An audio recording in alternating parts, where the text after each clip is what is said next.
जी लोग गुरु मालिक गुरु के रूप में मिला है। मालिक गुरु के रूप में मिलता है,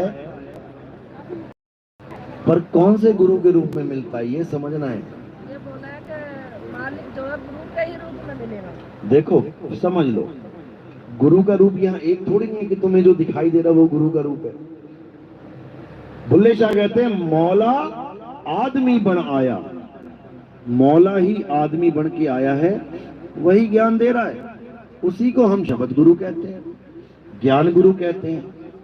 वो मौला वैसे तो सब में विराजमान है, लेकिन जहां से वो ज्ञान देता है वहां वो प्रत्यक्ष होता है, वहां वो 100% होता है, यानी ज्ञान वही दे रहा होता है। नहीं तो ये जीव की हैसियत है ही नहीं जो ज्ञान देते। है सब में, सब में है वो, लेकिन जहां वो ज्ञान देता है उसको गुरु पद बोल दिया गया है आप में भी, ऐसा नहीं कि आप में नहीं है। लेकिन फिर भी कहा जा रहा है गुरु को कीजिए दंडवत। कौन करेगा गुरु को दंडवत? कौन करेगा? शिष्य करेगा। और गुरु क्या करेगा? गुरु को कीजिए दंडवत कोटि कोटि प्रणाम, कीट ना जाने भृंग को गुरु कर ले आप समान। अब गुरु क्या करेगा? तुम्हें अपना रूप देगा, तभी तो अपने जैसा करेगा। अब आदमी गुरु है, अपने आप को आदमी मानता है, तो औरत को अपना रूप दे के दिखाए। गुरु कर ले आप समान करके दिखाए औरत को अपने समान, नहीं कर सकता। कौन गुरु करेगा? शब्द गुरु करेगा। कैसे करेगा? क्योंकि वो जानता है कि गुरु शरीर होता नहीं है। अब मैंने बोला शरीर होता ही नहीं है गुरु, शरीर होता ही नहीं है चेला। आप भी आत्मा, मैं भी आत्मा, तो करिए ना अपने समान, कर लिया अपने समान। अब जो शरीर को देख रहा है वो शरीर तक ही पहुंच रखता है, उसको 100 बार में भी समझ में नहीं आएगा नितिन दास क्या बोल रहा है। गुरु समान करता है, जो तू सो हम, ये ज्ञान है। लेकिन लोगों ने ज्ञान को ना समझने के कारण इसको मंत्र बना लिया। सोहम सोहम जपो, सोहम सोहम सोहम।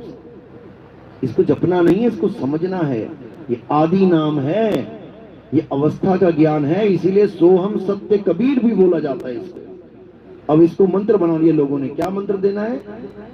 सोहम सत्य कबीर जपो। अब बेचारा लगा हुआ है सोहम सत्य कबीर, सोहम सत्य कबीर, सोहम सत्य कबीर। उससे से क्या हो जाएगा? उससे कुछ नहीं होगा।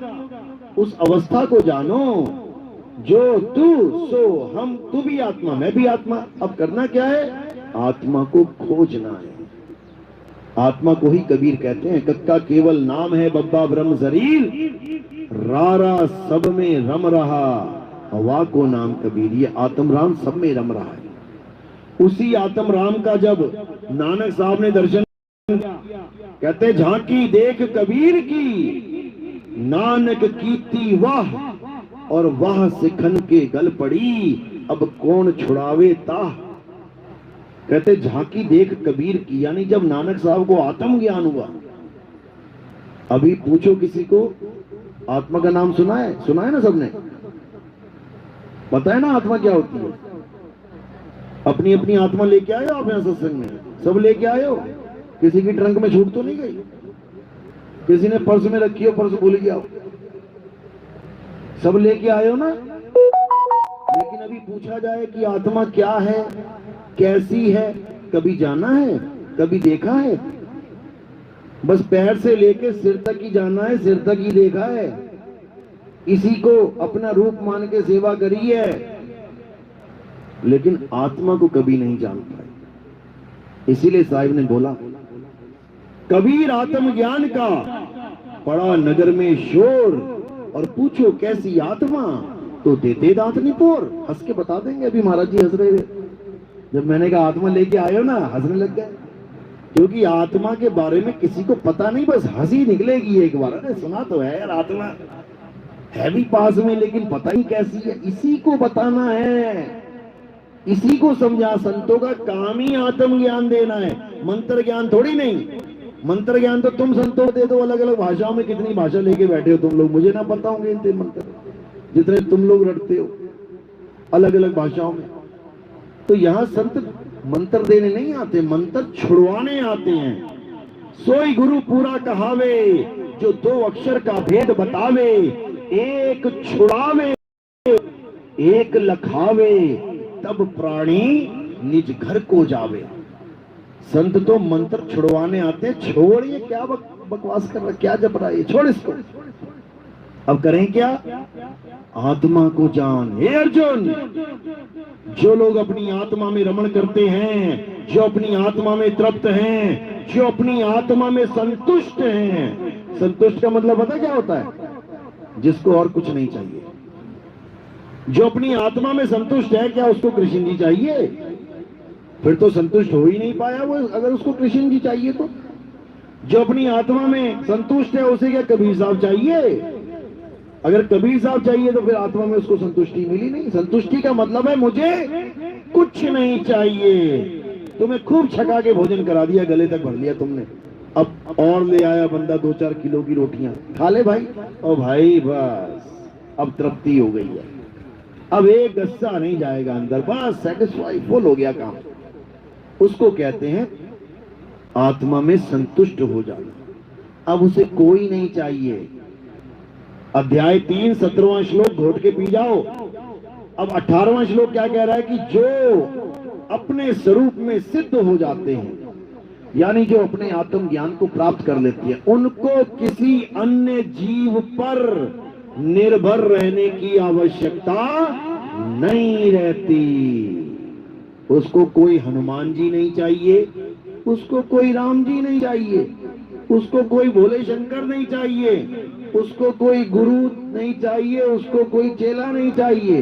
वो अपने आप में रमण करेगा, वही मुक्त होगा। हे अर्जुन, जो अपनी आत्मा में रमण करते हैं, जो अपनी आत्मा में सिद्ध हो जाते हैं, जो अपनी आत्मा में स्थित हो जाते हैं, उन्हें स्थित प्रज्ञ कहते हैं। गीता में आप स्थित प्रज्ञ की डेफिनेशन देख लो। और जो आत्मा को जान लेते हैं वही सनातनी हैं। ये भगवा चोला पहन के, राम जी की पूजा करके, हनुमान जी की पूजा करके, या किसी अन्य शरीर की पूजा करके, कोई शनि देव जी की पूजा करके, कोई फलाने देव की पूजा करके कोई कहे कि मैं आत्मज्ञानी, मैं सनातनी बन गया, नहीं बने, ना बन पाओगे। सनातन की डेफिनेशन तक नहीं पता लोगों को। क्या है सनातन की डेफिनेशन? अध्याय 2 24वां श्लोक।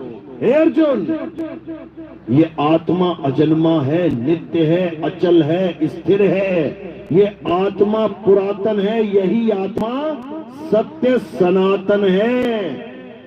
जो इस आत्मा को जान लेते हैं वही सनातनी कहलाते हैं, अन्यथा कोई सनातनी नहीं है। इसको समझ लो जी। तो हिंदू हो सकता है, मुस्लिम हो सकता है, सिख ईसाई हो सकता है, लेकिन सनातनी नहीं हो सकता। और सबसे प्राचीन धर्म सनातन धर्म है। अच्छे से समझ लो इसको। और सनातन धर्म हर प्रकार के शरीर को मिथ्या बताकर एक सत्य आत्मा का ही दर्शन करवाता है और कुछ नहीं, किसी की पूजा नहीं। अगर इतनी हिम्मत है कि सत्य का सामना कर पाओ, तब तो इस पंथ में आओ। ऐसा ना हो कि अभी सत्य सत्य कर रहे हो, फिर जन्माष्टमी आ गई तो मंदिर में खड़े हो गए कृष्ण जी के सामने, कि फिर रामनवमी आ गई तो राम जी की मंदिर में खड़े हो गए थाली लेके।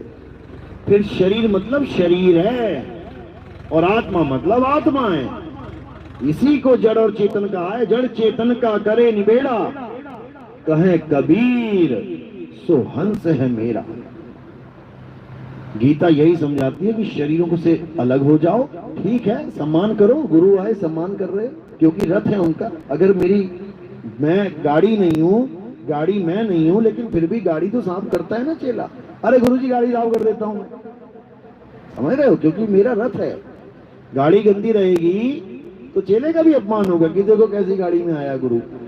इसलिए फूल माला भी डाल देते हैं गाड़ी पे। ये गाड़ी है कि कोई सोच रहा है ये नितिन दास बैठा है। नितिन दास ये नहीं है, नितिन दास वो है जो बोल रहा है।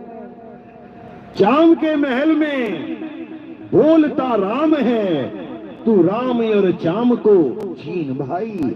जिसने ये छीन लिया उसकी मुक्ति हो जाएगी। जो इसको नितिन दास मान के बैठा है वो यही धक्के खाता रह जाएगा। चलो आज का सत्संग यही समाप्त करते हैं। किस किस को मेरी बात समझ में आई? 1% वाले हाथ खड़े करो पहले। 1% आई हो, बहुत अच्छी बात है। कईयों को 1% भी नहीं आई क्या? अरे एक बार कर दो खड़े, अभी जयकारा लगा देना, जय खाटू श्याम की, अभी सारे खड़े कर देते हाथ। ये सत्य की बात चल रही है, सत्य को समझो। सत्य वो है जो बनता बिगड़ता नहीं है। खाटू श्याम जी की गर्दन पता है ना कहां लटका दी थी कृष्ण जी ने? तो फिर जो कट गया शस्त्र से काटा था ना। और क्या कह रहे हैं? हे अर्जुन, आत्मा को ना तो कोई शस्त्र काट सकता है, ना अग्नि जला सकती है, ना वायु सुखा सकती है, ना जल भिगो सकता है। ये आत्मा ही सत्य है जो कभी कटता नहीं है। तो जो कट गया वो क्या है? असत्य है। ये गीता का ज्ञान समझा रहा हूं। वो ये ना सोचे हमारे खाटू श्याम भगवान को ऐसा कह दिया। गीता कह रही है जो कट जाए वो सत्य नहीं हो सकता। भले तुम सारे पूजने लग जाओ उसको, वो तब भी सत्य नहीं होगा। क्योंकि सत्य को इससे फर्क पड़ता ही नहीं कि कौन उसे मानता है कौन नहीं मानता। सूर्य को इससे फर्क नहीं पड़ता कौन सूर्य को नमस्कार करता है कि नहीं करता है। वो प्रकाश देता है। इसी प्रकार सत्य सबको चलाता है, हिंदू को भी, मुसलमान को भी, सिख को भी, ईसाई को भी। उसी नहीं पड़ता आत्मा को कौन मानता नहीं मानता। कई लोग आत्मा के विरोधी हैं, जैन धर्म वाले, बुद्ध धर्म वाले। वो कहते हैं आत्मा कुछ नहीं होती है, सब पाखंडवाद है। यूट्यूब चैनल भरे पड़े हैं आत्मा के घोर विरोधी। और उनसे पूछो एक जीवित आदमी और एक मृत में फर्क क्या है? कैसे वो मृत हो गया, कैसे तुम जीवित हो? जो इतना भी नहीं जानता कि आत्मा की वजह से हम जीवित हैं। पंखे को बता रहे हो कि ये सत्य है और करंट को तुम विरोध कर रहे हो। एक पंखा रुका, एक पंखा चल रहा है, तो ये प्रमाण है कि उसमें करंट है, उसमें नहीं है। एक आदमी जीवित है, एक मृत पड़ा है, ये प्रमाण है कि इसमें आत्मा है, इसमें नहीं है। इतना भी नहीं समझ पा रहा कोई। केवल ब्राह्मणों के विरोध में आकर संतों का भी विरोध कर डाला। और ज्यादातर हरिजन समाज जुड़ा है बुद्ध धर्म में, क्योंकि भीमराव अंबेडकर जी ने उस वक्त हिंदू धर्म को छोड़ दिया था और बहुत से लोगों के साथ बौद्ध धर्म को अपनाया। हालांकि वो कबीर साहब की महिमा भी जानते थे, कबीर साहब की तो उन्होंने पढ़े थे, लेकिन उन्होंने कबीर पंथ को नहीं अपनाया। कारण क्या था? राजनीति।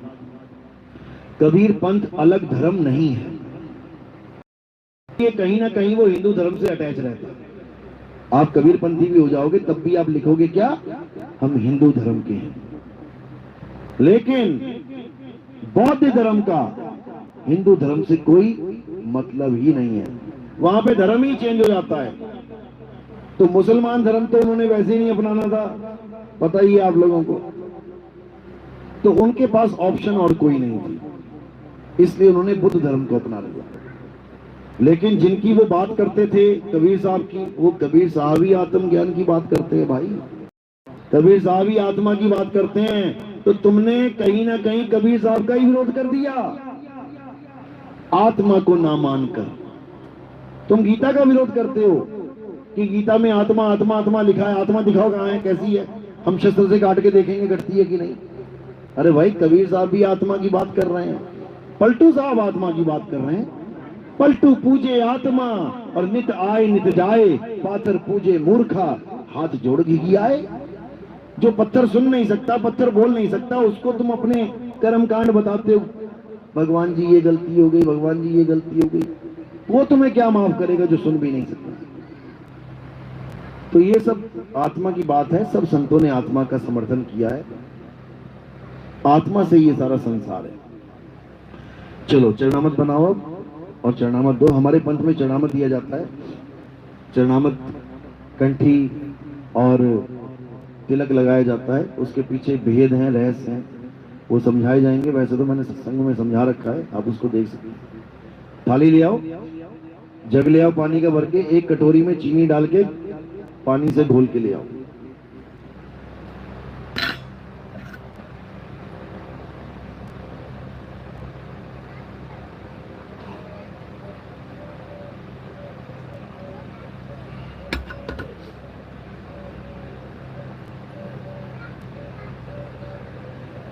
कहाँ से नाम लिया था पहले आपने? किस गुरु से जुड़े थे?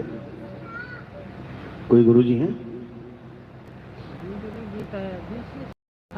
अच्छा, चले गए छोड़ के?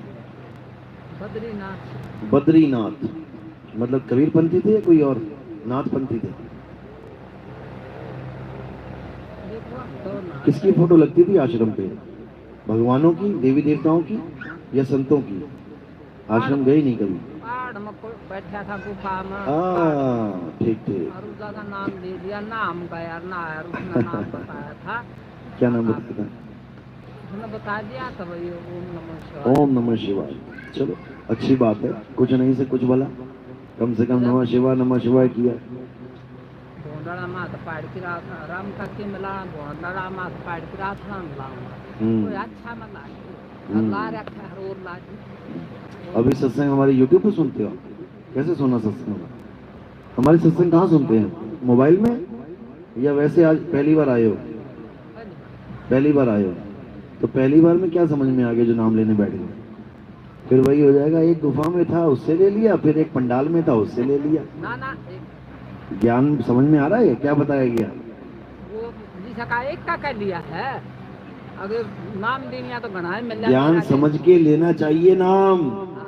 पहले ज्ञान समझ लो कि मैं इस दुकान में आई हूँ तो यहाँ क्या मिलेगा। थोड़ा समझ में आ रहा है। किसके साथ आए हैं ये? डोर पकड़ा आपके दे। साथ समझा रहे हो इनको? तुम्हारी जिम्मेदारी। हाँ डोर पकड़ा दे तो फिर पारी। हाँ बस डोरी पकड़ना है। फिर पारी से नाम तो ले था।